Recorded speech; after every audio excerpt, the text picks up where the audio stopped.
conservative new media viewers and NBA fans around the world. What's going on? It's me, Paul F. Villarreal, the NBA expert, and this is a special edition of my NBA videos.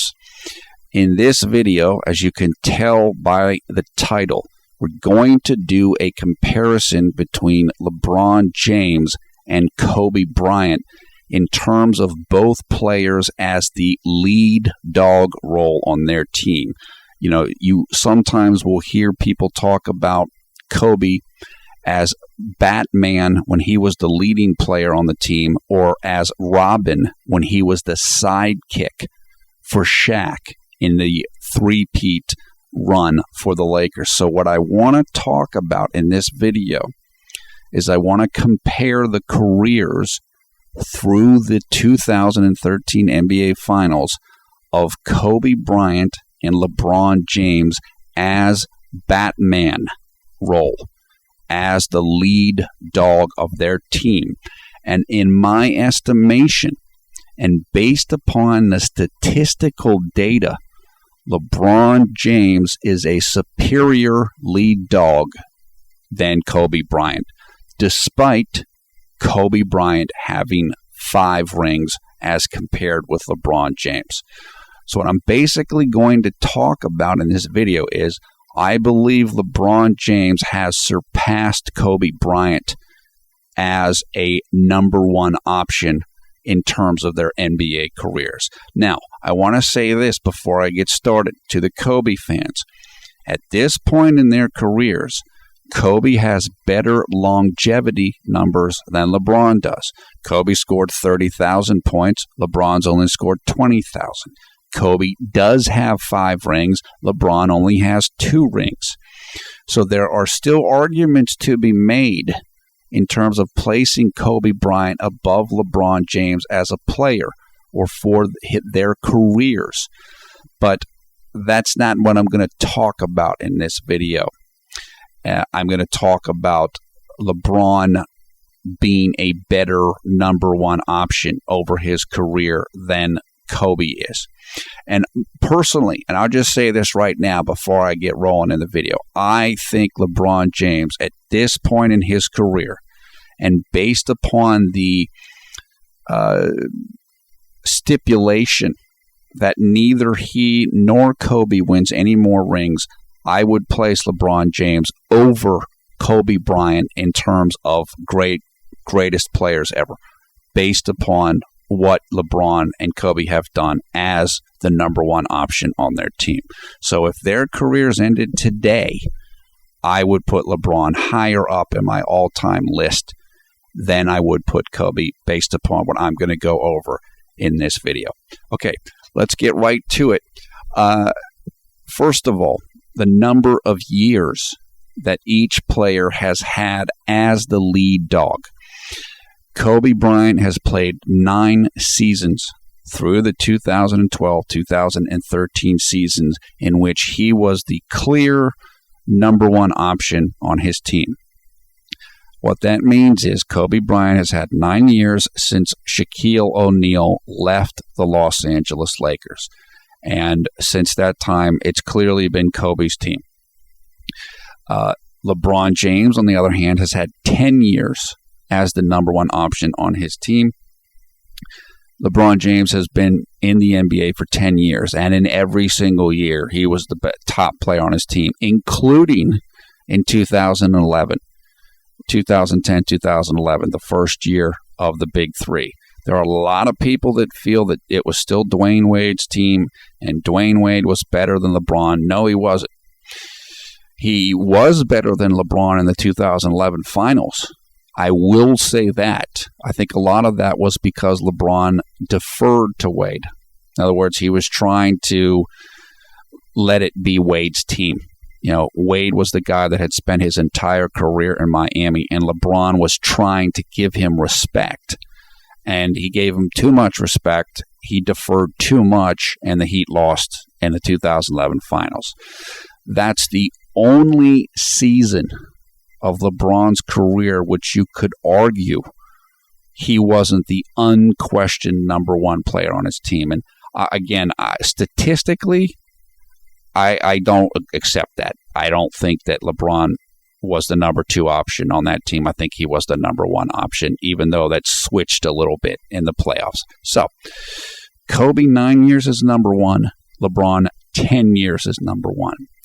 First criteria, MVPs. I'm talking about regular season MVPs here. LeBron James 4, Kobe Bryant 1. Number of seasons with a player efficiency rating, PER, of 30.0 or greater. If you get a 30.0 PER, you are an absolute superstar, an MVP candidate. Might have a 25.0 PER. If you get a 30.0 PER, you are an all-time great level talent. LeBron had 4 seasons of that in the 10 years he's been in the NBA. Kobe, 0 seasons. None. Rings as a number one option. LeBron James, 2. Kobe Bryant, 2. Finals MVP trophies. LeBron James, 2. Kobe Bryant, 2. Number of appearances in the finals as a number one option. LeBron James, 4. Kobe Bryant, 3. Of course, LeBron took the Cavaliers to the 2007 finals, where they were easily destroyed by these same San Antonio Spurs that the Heat met in this year's 2013 finals. Number of years that the player has missed the playoffs.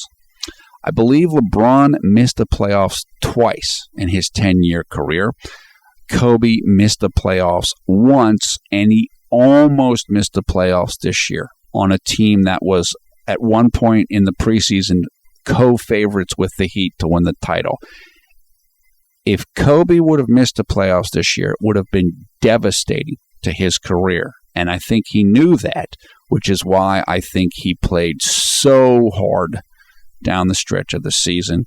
Unfortunately, he wasn't able to participate in the playoffs because the team had to work so hard just to make the playoffs. And, Kobe logged a lot of minutes, and as most people know, he suffered the Achilles tendon injury. And certainly we wish Kobe a complete and speedy recovery. LeBron's 2 years of missing the playoffs, I believe, were his first 2 years in the league. So you had a guy that came into the team that was already the best player on the team, but he was what? Was he 19 and 20, I think, in those 2 years? It's very difficult for me to criticize a 20-year-old for not making the playoffs when he's the best guy on the team. But it happens. Look, that's the one statistical advantage that I will give Kobe Bryant in this discussion. He only missed the playoffs once as a lead dog, and LeBron missed it twice. So I will say that. Now, both players had in their entire careers, so I'm stretching this beyond lead dog status for Kobe Bryant. Both players had 2 finals in which they played poorly. For Kobe Bryant, I believe the first one was in 2000. I believe it was 2000. Now, he was very young in that final. So, again, very hard to criticize somebody that young playing poorly in the finals. But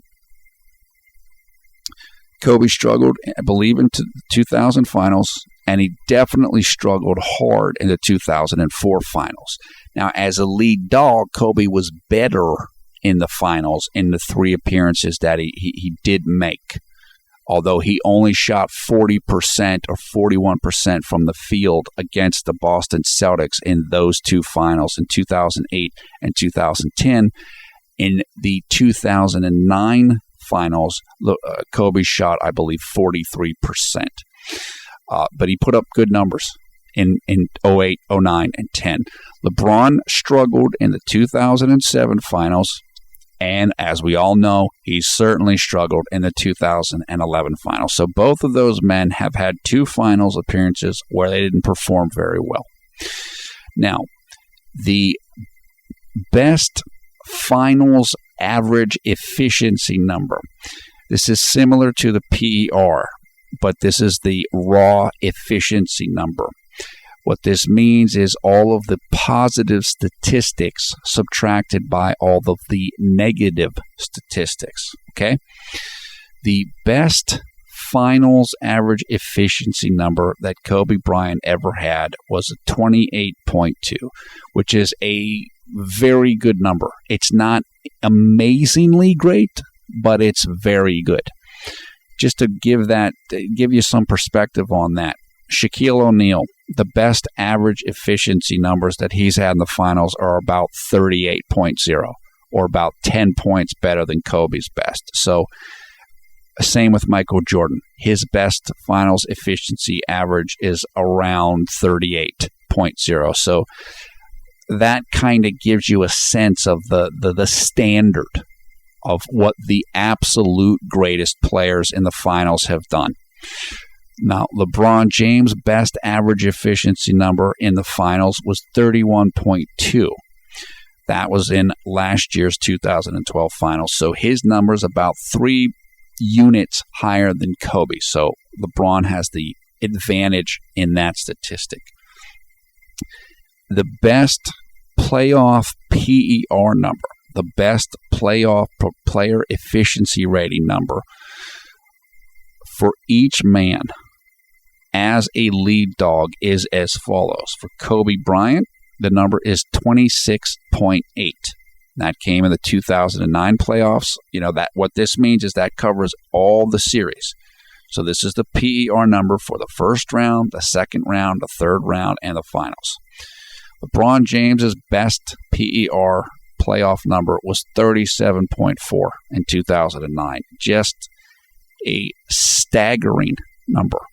I believe that is the second best playoff PER in NBA history, behind Akeem Olajuwon, who had like a 38 point something in like the 1988 playoffs. So LeBron has a historic number, something that Kobe never came close to matching. And now I think that's a significant thing. The second best playoff PER for each man, just to give a sense of maybe that top number's a little bit of an aberration. Kobe Bryant was 25.0, and he did that twice as a lead dog. For LeBron James, 30.3. Again, you see a gap in the statistics, which is to say LeBron's better than Kobe in the playoffs by I don't want to say a massive amount, but a significant amount. There's a clear gap between the two players in terms of performance in the playoffs, and that favors LeBron. I think, and looking at their low-end numbers, like the worst playoff PER for the two men as lead dogs, Kobe Bryant, 23.6. LeBron James, 27.2. So the gap in performance between LeBron James and Kobe Bryant as a number one option in the playoffs is consistent through all the numbers. There's about a 4 to 5 unit gap that favors LeBron, whether you go to the top end of their best performances, the second best number, or the lowest number. So part of why I favor LeBron over Kobe Bryant in career legacy as a number one option is because LeBron has consistently outperformed Kobe Bryant in the playoffs, statistically. Okay, here's some other things. LeBron James, you probably heard this on the telecast tonight or on SportsCenter after the game.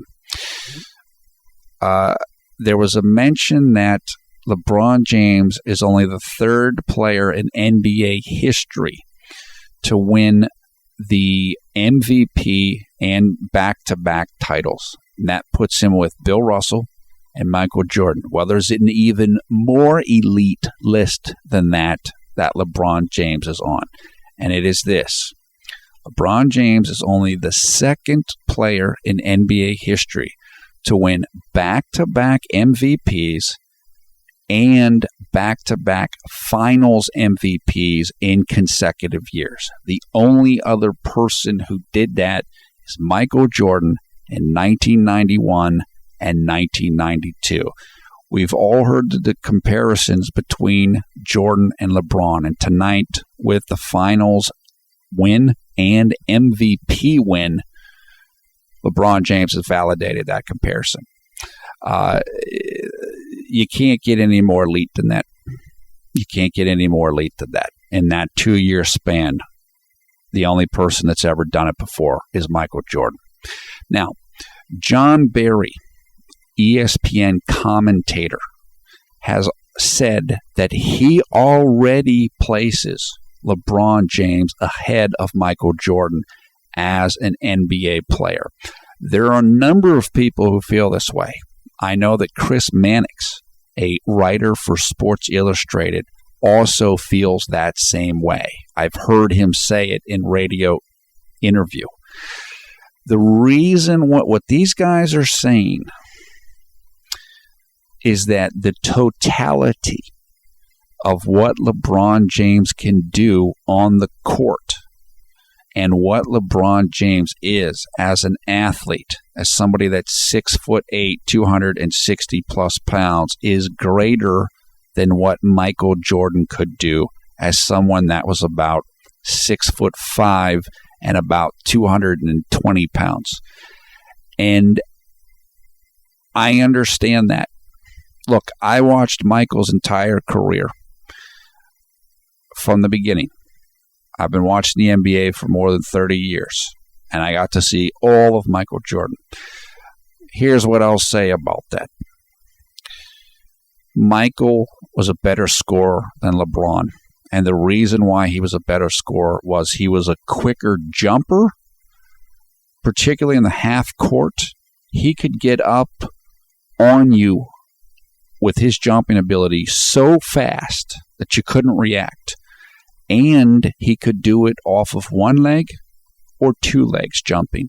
LeBron James is not a great two-legged jumper. He's an amazing one-legged jumper. Not as good of a two-legged jumper. Michael Jordan, even though he was smaller physically than LeBron James, could and would dunk through people, including in the half court, not just in transition. In half court, he would dunk over people like David Robinson, Patrick Ewing, Shaq, Alonzo Mourning, etc. So Jordan had the edge in explosiveness as a scorer over LeBron, particularly in the half court. The other thing that Jordan had over LeBron as a scorer was because Michael Jordan was smaller than LeBron, he could get to his spot on the court better than LeBron can. You see this same type of issue for LeBron as compared with Dwayne Wade. Because Wade is smaller, he can move around and snake through the defense and get to his spot. LeBron can't do that at this point in his career because he's too big. Earlier in his career, he could do that. LeBron James could get to the lane off the dribble anytime he wanted when he was younger. But now that he's a little older and a little bigger, he can't do that as well. Well, Jordan could still do that well even as he got older. So those are the two advantages I give for Jordan over LeBron. He was a better scorer, and he was a better scorer because he could get anywhere he wanted on the court, and he was more explosive in the half court than LeBron was. But as a total player, as a complete player, as a rebounder, as a defender, as a passer, as a scorer, in all facets, I will tell you this. LeBron James is the closest perimeter player in the history of the game to Michael Jordan. And honestly, he might be better than Michael. Not as a competitor, not as a mental part of the game. I'm not going to say that because Jordan was amazing at that part of the game. But as an athlete, as a player, as a person that fills up the stats box, as a person that can take a defensive assignment against Tony Parker and shut him down, LeBron James may be better than Michael Jordan. And I say that as someone that has complete respect for Michael Jordan. And I know people like Bruce Blitz and, are going to go nuts on that. But it's true. I'm telling you that objectively as someone that watched the NBA and has watched the NBA all this time. And again, I'm not the only person saying that. John Barry said it. Chris Mannix has said it. You've heard Scottie Pippen say things similar to this. Larry Bird has said things like, when it's all said and done, LeBron might be better than any of us. That's true. LeBron is a physical freak in a way that Jordan wasn't. Jordan came into the league at 6'5" and about 195 pounds, 20 years old. LeBron came into the league 6'7" plus, barefoot. I'm talking, these heights are barefoot for these guys. Barefoot, Jordan's slightly under 6'5". Barefoot, LeBron's about 6'7" and a quarter. LeBron came into the league at 18 years old, 240 pounds, 6'7". I mean, that's like Karl Malone, dude. Or like a young Karl Malone, but with ridiculous athleticism, incredible speed, incredible jumping ability. The best way to describe LeBron James is he's a combination of Magic and Michael and Karl Malone. He's a statue in terms of physique. He's a brick. He's a Michelangelo. Jordan was too small to be like that. Even though Jordan was strong, he was too small to really stand up against big men. Magic was pretty big. Magic was about the same height as LeBron, but certainly Magic wasn't close to the athlete LeBron is. That's why you have to bring in somebody like Karl Malone into the mix. LeBron is built like Karl Malone. He's powerful like Karl Malone in a way that Jordan and Magic simply didn't have. And that's part of the package. That's part of why people say LeBron could be better than Jordan as a player, because of that power. And, that's effective. I mean, as LeBron James gets older, he's going to post up a lot more as he starts losing his athletic ability. And it's going to work. And the reason why it's going to work is because of the bulk, because of that body. He's going to be able to get separation on post-up moves because his body's just going to push the other guy out of the way, basically. Okay, another thing about LeBron. LeBron has the third best playoff player efficiency rating in NBA history, behind only Michael Jordan and George Mikan.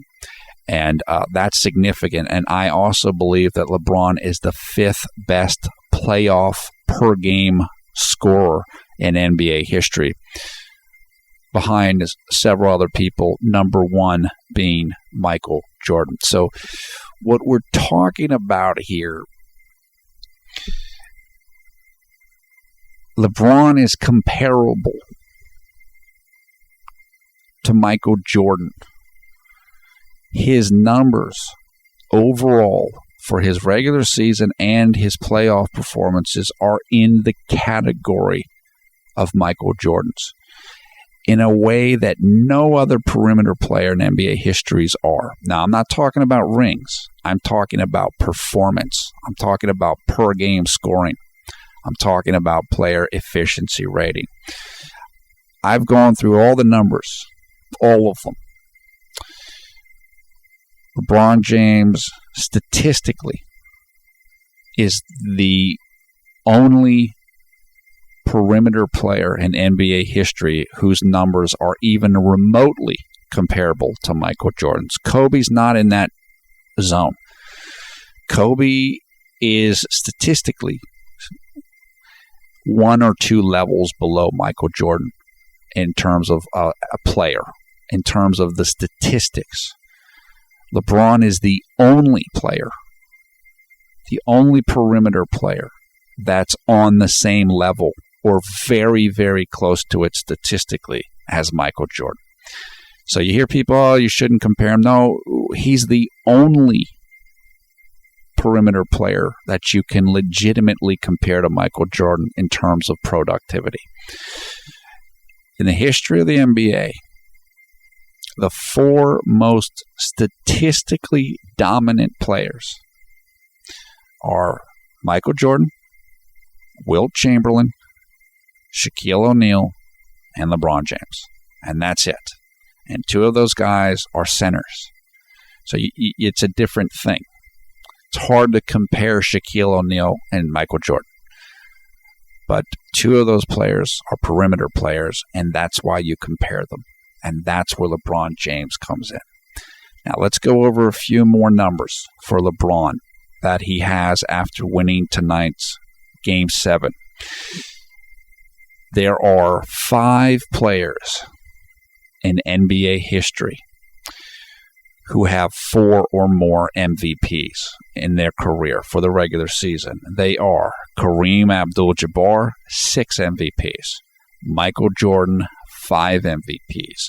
Bill Russell, 5 MVPs. Wilt Chamberlain, 4 MVPs. LeBron James, 4 MVPs. That is an elite list. 4 of those men, besides LeBron, are considered to be almost universally top 7 all-time NBA players. So again, this is the company that LeBron James is in now. Rings or no rings, and now he's got 2 rings. It's going to be much harder to keep him off of top 10 all-time list now because of what he's achieved. The list of players in NBA history that have 4 regular season MVPs as well as multiple championship rings is the same list of 5 men. Kareem, Jordan, Bill Russell, Wilt Chamberlain, LeBron James. Again, a supremely elite list. Supremely elite. The list of perimeter players, not big men players, in the history of the NBA that have 4 MVPs and multiple rings is this: Michael Jordan and LeBron James. And that's it. So, once again, we have a situation where LeBron is in a category where the only other person is Michael Jordan. As I said earlier, back-to-back finals MVPs, back-to-back regular season MVPs. There's only 2 men that did it, Jordan and LeBron. So we're getting more into that zone now.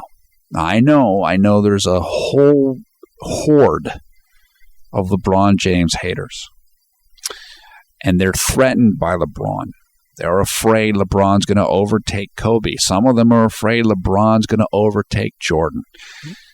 Now we have to start discussing that realistically because of these facts, because of what LeBron James has done. He was also the back-to-back MVP winner, as we mentioned. He won 4 MVPs in the last 5 years. The only one he didn't win was in the 2010-11 season when Derrick Rose won it. And we all know what happened to Derrick Rose in the playoffs after he won the MVPs. LeBron was extremely close this season to breaking the single season player efficiency rating record. He didn't do it.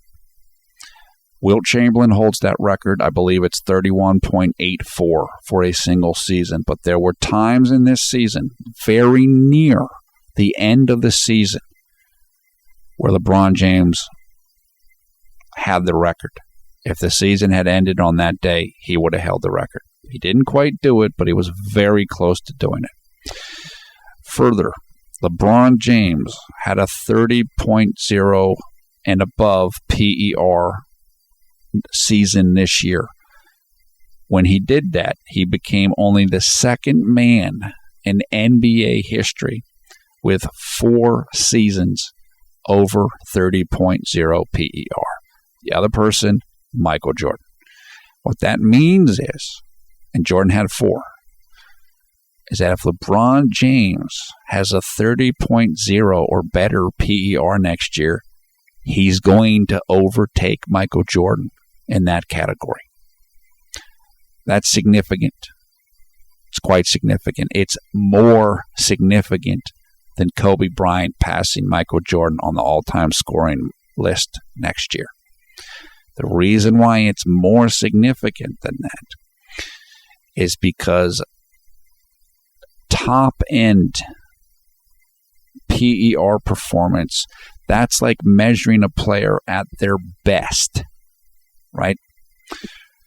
So Jordan had a chance to put those numbers up, even at his absolute best, and he got 4 of them. If LeBron gets 5 of them, then what that kind of signals is that LeBron's best was better than Jordan's best, right? The reason why Kobe passing Jordan on the all-time scoring list isn't as important is because Kobe's played a whole bunch more games than Michael Jordan has played. He's played around, I think, when he passes Jordan on the scoring list, he's going to have played about 200 more games than Michael Jordan, which is about 2.5 years. So that's a longevity record. What I'm talking about with a 30-plus PER season is a peak record. That's the player at their absolute best. Now, it could be said that when Michael Jordan retired in, after 93, that he could have put up a few more 30.0 or above PER seasons, and I will accept that. Yeah, I'm sure he could have. So if LeBron passes him, there's a little asterisk there. I will say that. As Kobe did, as the lead dog, LeBron James led his team to the finals for 3 straight years. Kobe did it 08, 09, 10. LeBron did it 11, 12, 13. So he has tied Kobe in that mark. And finally, we all know the stigma that came with Kobe Bryant's 2010 Game 7 performance against the Boston Celtics. The stigma is this: Kobe Bryant shot 6 of 24 in that game, the biggest game of his life, the last game he played in the finals, and the last game he may ever play in the finals. That's a lasting memory. And it wasn't Kobe's finest moment, obviously, even though he did get a lot of rebounds and the team won the game. So you give him credit for that. He played hard and he didn't quit, even though he didn't shoot well. We all saw what LeBron did tonight.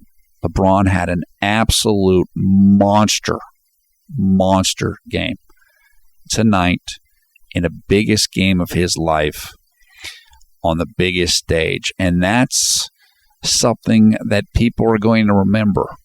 There's going to be LeBron James fans that are going to say now, hey, Kobe, you should take notes from how LeBron James plays Game 7 in the finals. If you put up whatever it was, 37 points, 12 boards, and however many assists, he shot over 50%. I think he shot 50% from 3. That's huge. That's huge. That's the biggest stage, the do-or-die game. LeBron James clearly surpassed Kobe Bryant in terms of an examination of how the two men performed in that type of situation. Now, LeBron certainly isn't done. Miami will be the favorite to win the NBA title next year, but that doesn't mean anything. We know Miami had a very difficult time against the Indiana Pacers in the Eastern Conference Finals, and they had a darn difficult time against the Spurs in the NBA Finals. So there is no guarantees. But LeBron James still has several years to play at a high level. So this discussion isn't over, or all the results aren't in yet. Kobe, on the other hand, is in a much shorter window. I do not think Kobe Bryant will be in the NBA 3 years from now. I think Kobe Bryant has 2 years left. Maybe 3 years left. Maybe. He won't be in the NBA 4 years from now. I'm absolutely certain of that.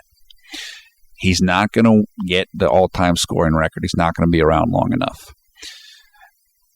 So LeBron has more chances left than Kobe does.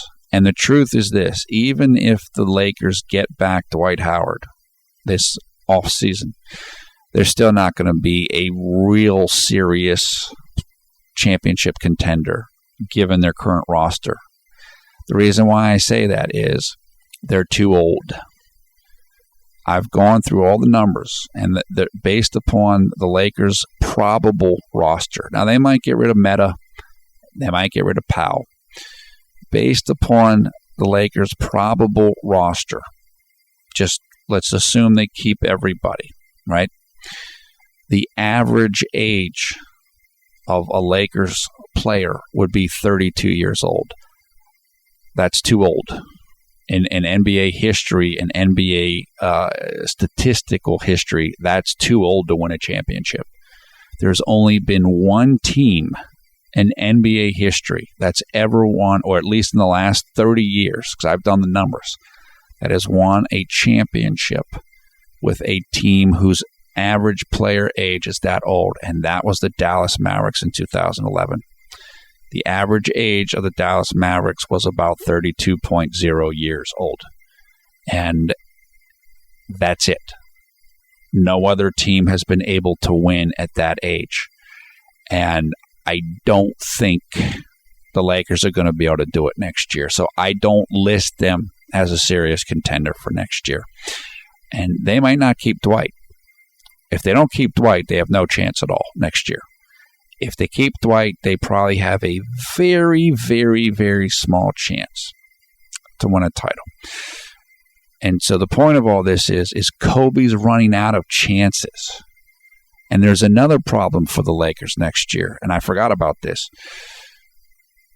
There's a study that was done for NBA players about players recovering from Achilles tendon tears, like what Kobe's coming back from. What the study's conclusions was that the first year back for a player, they're not very good. They're much diminished. What that means is Kobe's not going to be the real Kobe next year. If Kobe's not the real Kobe next year, the Lakers aren't title contenders, even with Dwight Howard.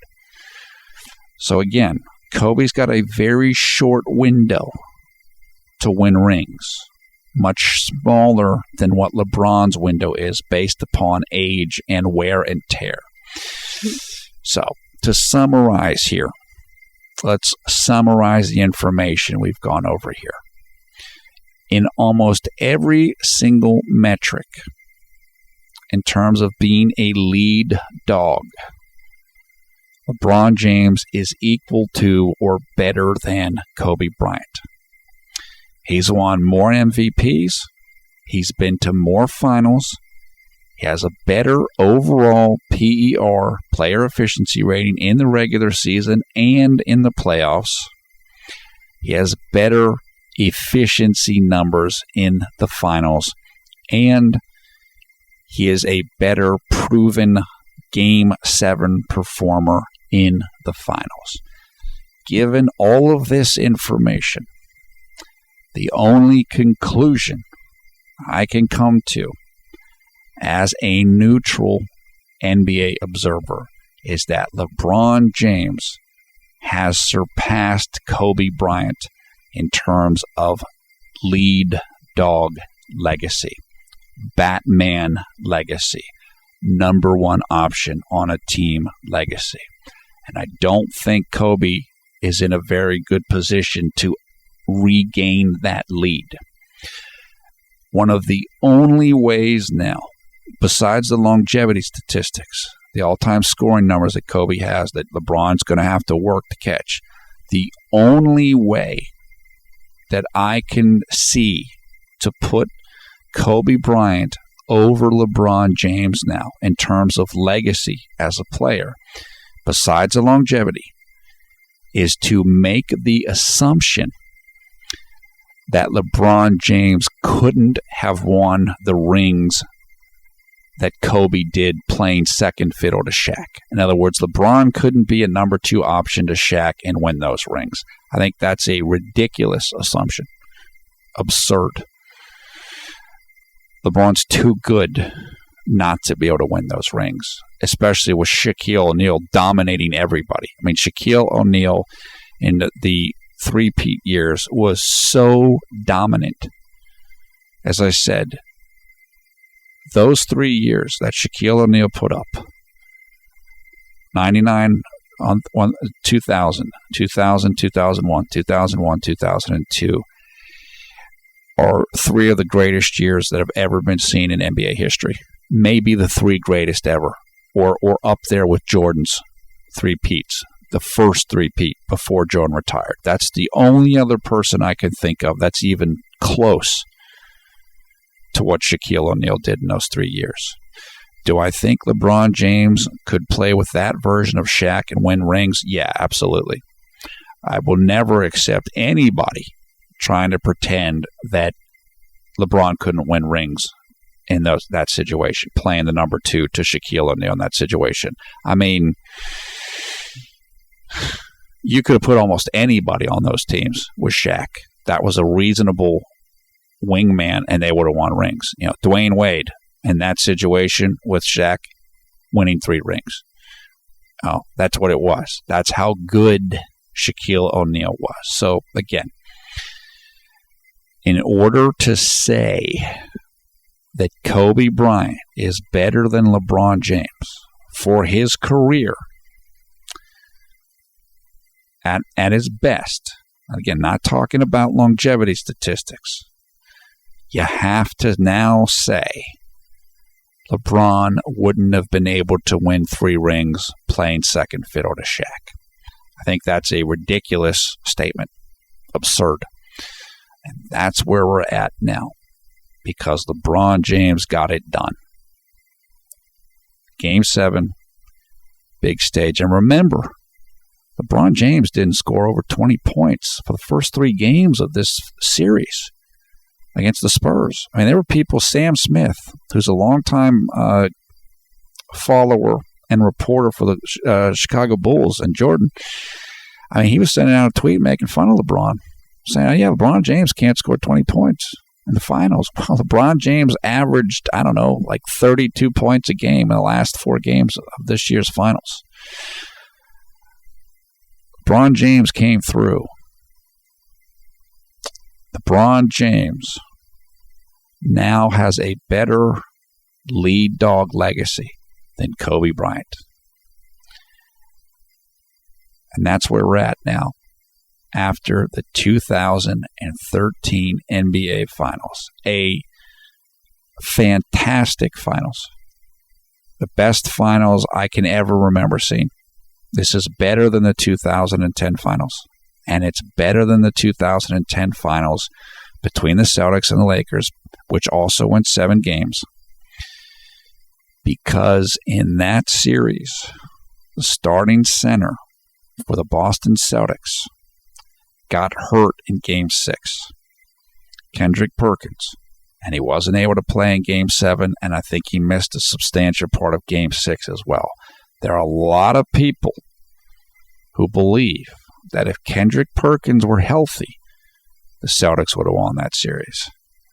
There's also a lot of people that believe that Pau Gasol should have won Finals MVP. I can understand that argument. In this series, between the Spurs and the Heat, there is no argument about who the Finals MVP was. And nobody was hurt. Nobody missed any games. All the Spurs played, all the Heat played. And that's why I consider this to be better than the 2010 Finals series. And it's certainly one of the greatest Finals series I've ever seen. Now, I think some of the old Lakers-Celtics finals, I think 1 or 2 of those might have gone 7 games as well. Maybe. Those were incredible series. I've never seen anything better than this. Maybe I've seen things that equal this. I've never seen anything better than this. And I haven't seen anything better than this since the 1980s at least. This was a terrific series. And again, just finishing up this video now. LeBron James has answered every question about him that you could possibly ask. And he still has time to go. The guy's 28 years old. And he's already, in my mind, clearly, if he's not already a top 10 all-time player, he's clearly on track to be a top 10 all-time player. There's no question about that, based upon everything I've said in this video. That's where we're at. If you like LeBron, this is your moment. If you don't like LeBron, you're going to have to start getting used to this, because it's a new era now. This is the LeBron James era now. And I don't know how much longer it's going to last. The Miami Heat had a tough time this year. The Miami Heat are old. The Miami Heat are small. They need young, big power forwards and centers, and they don't have that. And I don't know if they're going to be able to get that. So they're not locks next year to win again. As I said earlier, they're not locks. So I don't know how long the LeBron era is going to last. But this is a LeBron James era now. And it's a new time. This is his time. And it's time for people to accept that. I said that there's more haters of LeBron James than I think is reasonable. Those people are done now. It's over. You lost. LeBron won. If you saw LeBron's speech after the game tonight, or his interview, there's a little bit of gloating in that speech, a little bit of revenge in that speech. And I wish he wouldn't have done that, but I understand it. This guy's taken more stuff than anybody I can ever remember. Way more. And, if you win, you get to call out your critics. And that's kind of what he did. And I get it. I understand it. So that's it for now. I am the NBA expert. We thank you for watching Conservative New Media. Your comments below. I'm sure there's a lot of people going to have a lot of things to say about this. Thumbs up, thumbs down on the video. I will include information in the video description below the video player so you can come and join the Conservative New Media Facebook group. which has over 2,500 members and growing all the time. Many of you know, or you certainly will see if you come and join our Facebook group or you watch our videos, that we cover Jeremy Lin a lot. And we love Jeremy Lin.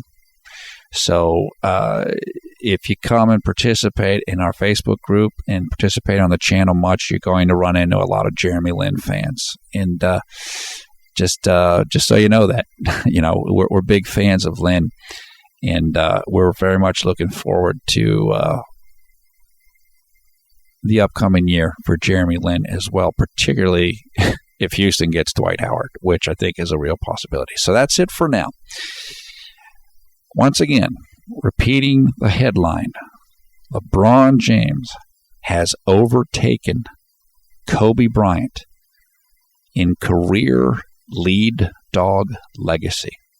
It's a new era in the NBA, and LeBron James is the sheriff of this era.